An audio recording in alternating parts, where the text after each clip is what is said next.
মুখে সবাই বলি আমরা গেমার।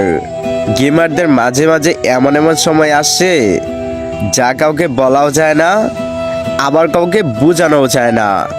কিন্তু বুকের ভিতর এক আকাশ পরিমাণ কষ্ট রেখে মিথ্যা হাসি কিভাবে মুখে রাখা যায় তা একমাত্র গেমাররাই ভালো করে জানে। নীরবে কান্না করতে করতে আজ এই গেমারটার জীবনটা শেষ প্রান্তে চলে আসছে। শেষ প্রান্তে চলে আসলেই বলো আর কি করা যাবে।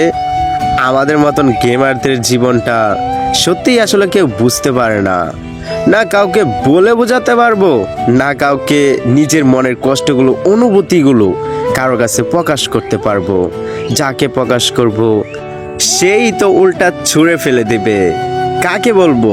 নিজের পরিবারকে? আরে গেমারদের জীবন নিজের পরিবারও বুঝে না, বড় একাই জীবনের সাথে যুদ্ধ করতে হয়। আজ এই যুদ্ধের কিছু কাহিনী তোমাদের সাথে শেয়ার করব। তাই কলেজের ভাই বাদার অন্তত আজকে তোমাদের কাছে অনুরোধ থাকবে ভিডিওটা শুরু থেকে শেষ পর্যন্ত ভিডিওটা দেখো। তো বেশি কথা না বলে কিন্তু আজকের ভিডিও শুরু।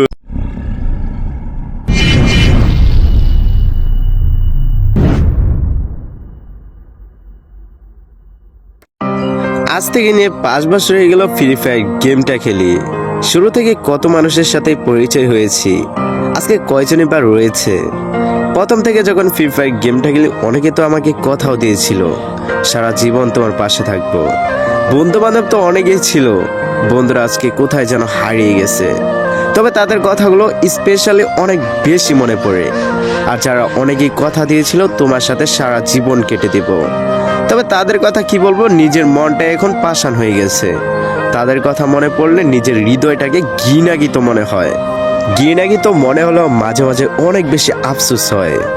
আহ, কি কঠিনভাবে আমাকে ঠকিয়েছে, কি বন্ধু বান্ধবগুলো, কি মানুষগুলোকে বড্ড আমি চিনতে পারি নাই। তবে চিনবই বা কি, ওই যে আমরা যে গেমার, সহজেই মানুষের কথাই গলে যাই এবং নিজের বন্ধু বান্ধব যারা আমাকে শত্রু ভাবে তাদেরকেও আমরা বুকে টেনে নেই। আর তারাই সময়ের সদ্ব্যবহার করে আমাদের পিছন থেকে ছুরি মেরে চলে যায়। সেই ছুরির আঘাত বলতে বলতে আবার আরেকজন জীবনে চলে আসে, তখন কিন্তু আমরা একটু সাবধান হয়ে যাই। তবে দ্বিতীয় মানুষটা আসার পর আমরা সহজে তাকে বরণ করে নিতে চাই না, তার সাথে কথা বলি। মনে হলেও একবার মনে হয় যে এই বন্ধুটা হয়তোবা আমাকে ঠকাবে, বন্ধু বা অন্য কিছু, যেটাই মনে করো। সন্দেহ করতে করতে যখন আমাদের সাথে 2-3 সপ্তাহ এভাবে একসাথে কাটে, তখন বললাম না গেমারদের জীবনটা বড্ড মায়াবী। তখন আমরা তাকে হৃদয়ে জায়গা করে দেই। যার আশা ছিল হৃদয়ে জায়গা করবে, সে তো আমার হৃদয়ে জায়গা করেই নিছে।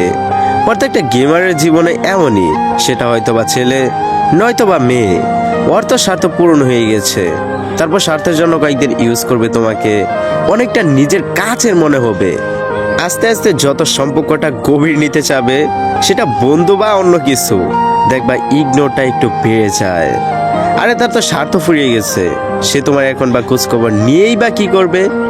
গেমারদের জীবনটা এমনই, গেমারটা তখন বুঝে যাবে ওই যে প্রথম মানুষটা আমাকে ঠকিয়েছে, এভাবে দ্বিতীয় মানুষটাও আমাকে ঠকিয়ে দিল, আমি আসলে বুঝতেও পারলাম না। আরে বুঝেই বা কি করবা, প্রত্যেকটা গেমারের এমন একটা ইমোশন কাজ করে। তারপর 2-3 দিন এমনভাবে নীরবে কান্না করবা দ্বিতীয় মানুষটাকে হারানোর পর। সেই কান্নাটা হয়তো বা কেউ দেখতে পারবে না, কিন্তু প্রথম মানুষটা যে চলে গেছিল তখন কান্নাটা হয়তো বা কয়েকজনে দেখছিল। কিন্তু দ্বিতীয় মানুষটার কান্নাটা অন্যজনকে দেখালে তারাও আমাকে অবহেলা করবে যে দুধ পাগল, একবার তো ঠকেছস, আবার গেছস আরেকটা বন্ধুর কাছে ঠকছস। তোর জীবনটা আসলে এমনই, তোকে মানুষের স্বার্থের জন্য ইউজ করে। আসলে বন্ধু ঠিকই বলছস, আমাকে সবাই স্বার্থের জন্য ইউজ করে। তাই আর কি এখন আর কাউকে বলি না। নীরবে গেমারটার জীবনটা আস্তে আস্তে শেষ হয়ে যাচ্ছে, না কাউকে বুঝতে দেই, না কাউকে বলতে চাই। তবে এখন কি করব, দ্বিতীয় মানুষটা তো ছেড়ে চলে গেল, এখন নিজের ফ্যামিলির কাছে যাব। গেলাম, নিজের কয়েকটা কষ্টের কথা শেয়ার করলাম, শেয়ার করার আগেই বাড়ি থেকে দৌড়াই দিবে। আর গেম খেলে এটাই তো সহ্য করতে পারে না। আমাদের গেমারদের জীবনটা আসলে এমনই, একটা না 2-3 ঘন্টা গেম খেলবা, বাড়ি থেকে চিল্লাইতেছে এই ছেলেটার কোনো কাজ কাম নাই, সারাদিন বসে থাকস, আর কতদিন বাপের হোটেলে বসে খাবি। এই কথাগুলো গেমারদের জীবনে এমনভাবে আঘাত করে যে নীরবে কান্না করতে করতে ফোনের স্ক্রিনে চোখের পানি চলে আসে, যে নিজের অবহেলাগুলো আর সহ্য করতে পারে না, সহ্যের বাইরে চলে যায়। সহ্যের বাইরে চলে গেলেই কি, ওই যে আমরা তো বেহাইয়া গেমার, আবার একটু ফোনটা নিয়ে বসে পড়ি, চোখের পানিগুলো নীরবেই মুছে ফেলি, আবারও ফ্যামিলি থেকে বকাবকি শুনতেই থাকি।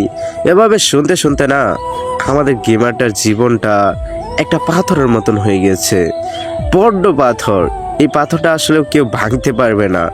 পাথরটা সেদিন ভাঙবে যেদিন সবাইকে বলতে পারবো, ওই দেখ দেখ ফ্রি ফায়ার গেম খেলার জন্য কতই না অবহেলা করছস। ওই ফ্যামিলির লোকেরা দেখো না, তোমার এই অবহেলা ছেলেটাও, অবাগা ছেলেটাও, যেটা সারাদিন তোমাদের কাছ থেকে গালি শুনতো, সেই ছেলেটাও আজকে ফ্রি ফায়ার গেম নিয়ে সফলতা আনছে। এটা বলার জন্য হাজারো ফ্রি ফায়ার লাভার এখন অপেক্ষায় আছে। তবে সেই স্বপ্ন পূরণ হবে কি জানি না আমি আদৌ। তবে তোমরা যারা ফ্রি ফায়ার গেম নিয়ে স্বপ্ন দেখো, তোমাদের আশা যেহেতু আছে, ইনশাল্লাহ আশা পূরণ হবে। একটা কিছুর পিছনে লেগে থাকো। মানুষের কথা শুনতে শুনতে হৃদয়টাকে এমন পাথর বানাইও না যে পাথরটা বেশি দিন না থাকে। তো কিছু কিছু হলো প্রকাশ করতে জানো, নিজে নিজেই প্রকাশ করো, কাউকে বলতে হবে না। কারণ গেমারদের কথা তো বললামই, কেউ শুনবেও না, শুনলেও তোমাকে টিক্কারি করবে আর না হয় অবহেলা করবে। তাই নিজের কথা নিজের কাছেই গোপন রাখো, এটাই তোমার জন্য সবচাইতে ভালো হবে। আর হ্যাঁ, কলেজের টুকরা সাবস্ক্রাইবারগুলো, এই কথাগুলো কারো কাছ থেকে নেওয়া না, একদম নিজের রিয়েল লাইফ হিস্টোরি। আমার সাথে প্রতিনিয়ত এমনটা ঘটেই থাকে, তাই আর কি তোমাদের সাথে শেয়ার করলাম। গেমারদের জীবনটা এমনই, বারবার বলছি, জীবনে অনেকবার ঠকেছি, অনেক মানুষকে বিশ্বাস করেছি, এখন আর নয়, এখন বড্ড সাবধান হয়ে গেছি। নিজের জীবনটাকে সাজাতে শিখো। আর এই কথাগুলো ভুলে যাইও না, নিজের জীবন থেকে বলা, তাই আর কি অনেক ইমোশন। নিজের জীবনের কথা বলতে তোমাদের সাথে ভালোই লাগে, অন্য কারোর সাথে বলতে যাই না, শুধু তোমাদের সাথেই বলি। আর জানি না কলিজার টুকরা সাবস্ক্রাইবারগুলো, আজকের ভিডিওটা তোমাদের মাঝখানে কেমন লাগছে। যদি একটু হলো ভালো লাগে তাহলে অবশ্যই ভিডিওতে একটা লাইক করে দিবা। আর কলিজার টুকরা সাবস্ক্রাইবার, আমার কিন্তু এক্সাম চলতেছে, যার কারণে আমি ভিডিও দিতে পারতেছি না। আমি পরবর্তী ভিডিও কবে ছাড়বো আমি তা নিজেও জানি না। আমার শরীরটা তেমন ভালো না, কণ্ঠ শুনে বুঝতে পারতেছে একটু জ্বর আসছে। সবাই আমার জন্য দোয়া করো যেন পরীক্ষা ভালো করে দিতে পারি। তাই কলিজার টুকরা সাবস্ক্রাইবার, যদি ভিডিওটা একটু হলো ভালো লাগে, অ্যান্ড আমার একটা কথা যদি তোমাদের কাছে ভালো লাগে, তাহলে অবশ্যই চ্যানেলটা সাবস্ক্রাইব করে দিও। তো আজকের মতন বিদায় নেওয়া যাক।